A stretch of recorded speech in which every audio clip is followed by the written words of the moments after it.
అపోస్తలుడైన పౌలు ఒకసారి ఈ విధంగా చెప్పెను, మంటి ఘటములలో ఈ ఐశ్వర్యము మాకు కలదు.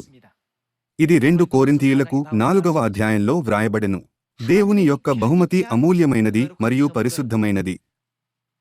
బయటి నుండి మట్టి ఘటము మాత్రమే పనికిరానివిగా కనపడెను, కాని ఒక్కసారి అవి క్రీస్తు యొక్క పరిశుద్ధాత్మతో మరియు సత్యపు వాక్యములతో నిండిపోగానే అది నిజంగా ప్రత్యేకంగా నిలబడటం ప్రారంభించెను. యేసు యొక్క మొదటి రాకడలో ఒక్క రోజులో 3,000 మంది మరియు 5,000 మంది కూడా సత్యమును పొందుకున్నారు. అది పేతురు చేత ఏదైనా అద్భుతమైన ఉపదేశం వల్ల కాదు. పేతురు కళ యొక్క పనిని పూర్తి చేయడానికి ఉద్దేశించిన ఫ్రేమ్ పాత్రను మాత్రమే పోషించెను. తన లోపల పరిశుద్ధాత్మను పొందుకున్న తర్వాత అతడు అందమైన దేవుని యొక్క పరిమళాన్ని వెదజల్లాడు మరియు ఒకే రోజులో 3,000 మరియు 5,000 మందిని మేఘము వలె ప్రోగు చేస్తూ దేవుని స్వరాన్ని అందించెను.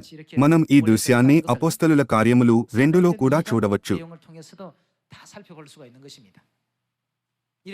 మీరు మరియు నేను కేవలం మట్టి ఘటము వలె ఉన్నప్పటికీ రండి మన లోపల కళాకృతిని ఉంచుకుందాం. ఫ్రేమ్ ఒక్కటే అనేక ప్రజల నుండి దృష్టిని ఆకర్షించదు, అనేక ప్రజలకు ఆస్వాదించే వస్తువుగా కూడా మారదు. అది ప్రతి ఒక్కరి దృష్టిని కేంద్రీకరించజాలదు. ఏమైనా అత్యంత ప్రఖ్యాతిగాంచిన కళాకారుడి యొక్క పనిని మనలోనే ఉంచుకోవడం ద్వారా మనం అనేక మందికి తెలిసి ఉండగలము మరియు ఇతరులకు విశ్వాసపు చిహ్నంగా పనిచేయగలము. రండి పరిశుద్ధ గ్రంథంలో వ్రాయబడిన వాక్యముల ద్వారా కలిసి ఈ వాస్తవాన్ని నిర్ధారించుకుందాం. రండి అపోస్తలుల కార్యములు 2వ అధ్యాయం 1వ వచనమును చూద్దాం.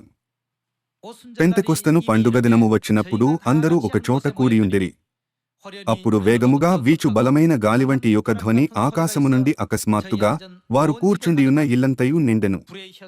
మరియు అగ్నిజ్వాలల వంటి నాలుకలు విభాగింపబడినట్టుగా వారికి కనబడి వారిలో ఒక్కొక్కని మీద వ్రాలగా అందరూ పరిశుద్ధాత్మతో నిండినవారై ఆత్మ వారికి వాక్శక్తి అనుగ్రహించిన కొలది అన్యభాషలతో మాటలాడసాగిరి. దేవుడు పరిశుద్ధాత్మ ద్వారా పేతురు యొక్క నోరును తెరిచారు.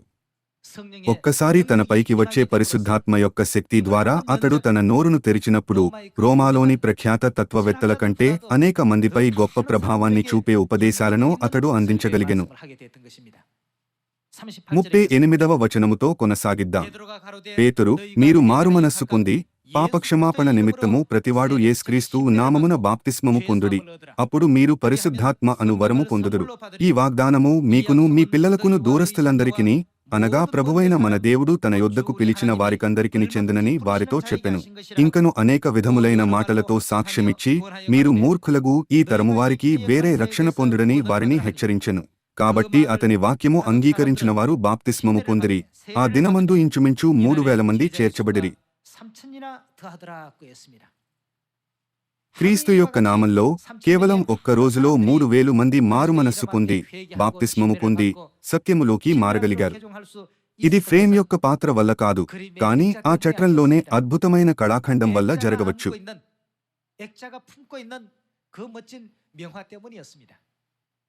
మరి ఒక మాటలలో పెంతెకొస్తు దినమందు పేతురు పరిశుద్ధాత్మ యొక్క శక్తితో, అనగా దేవుని యొక్క అద్భుతమైన కళతో నింపబడి సత్యము కొరకు దప్పికగా ఉన్న నిరాశలో ఉన్న ఆత్మలకు దేవుని వాక్యమును ప్రకటించి అదే రోజున 3,000 మందిని మారుమనస్సులోకి నడిపించెను.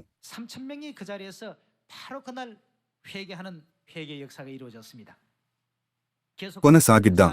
42వ వచనము. వీరు అపోస్తలుల బోధయందును సహవాసమందును రొట్టె విరుచుటయందును ప్రార్థన చేయుటయందును ఎడతెగక యుండిరి. అప్పుడు ప్రతివానికిని భయము కలిగెను. మరియు అనేక మహత్కార్యములను సూచక క్రియలను అపోస్తలుల ద్వారా జరిగెను. విశ్వసించిన వారందరూ ఏకముగా కూడి తమకు కలిగినదంతయు సమష్టిగా ఉంచుకునిరి. ఇదియుగాక వారు తమ చరస్థిరాస్తులను అమ్మి అందరికిని వారి వారి అక్కర కొలది పంచిపెట్టిరి. మరియు వారేకమనస్కులై ప్రతిదినము దేవాలయములో తప్పక కూడుకొనుచు ఇంటింట రొట్టె విరుచుచు దేవుని స్తుతించుచు ప్రజలందరి వలన దయ పొందినవారై ఆనందముతోనూ నిష్కపటమైన హృదయముతోనూ ఆహారము పుచ్చుకొనుచుండిరి. మరియు ప్రభువు రక్షణ పొందుచున్న వారిని అనుదినము వారితో చేర్చుచుండెను. ఫ్రేమ్ను చూడటానికి ప్రజలు చిత్రకళా ప్రదర్శనకు వస్తారా? వారు ఏమి చూడాలనుకుంటున్నారు? వారు ఒక ప్రసిద్ధ చిత్రకారుని పనిని చూడటానికి వస్తారు. అదేవిధంగా మన లోపల పరిశుద్ధాత్మ లేకుండా మనం సువార్తను చేపట్టినట్లయితే లేదా విశ్వాసపు జీవితాన్ని జీవించినట్లయితే మనం ఎవ్వరికీ చూపించవలసిన విలువైనదేది ఆత్మీక ఆనందాన్ని అందించలేము. కావున మనమింకా పరిశుద్ధాత్మ యొక్క శక్తి లోపించినట్లుగా భావించి మన విశ్వాసపు జీవితంలో బలహీనంగా భావించినట్లయితే మనం ప్రసిద్ధమైన మరియు నిజంగా విశేషమైన కళాకారుని యొక్క పనిని మోసేవారిగా మారవలెను. 우리가 다 돼야 되겠습니다.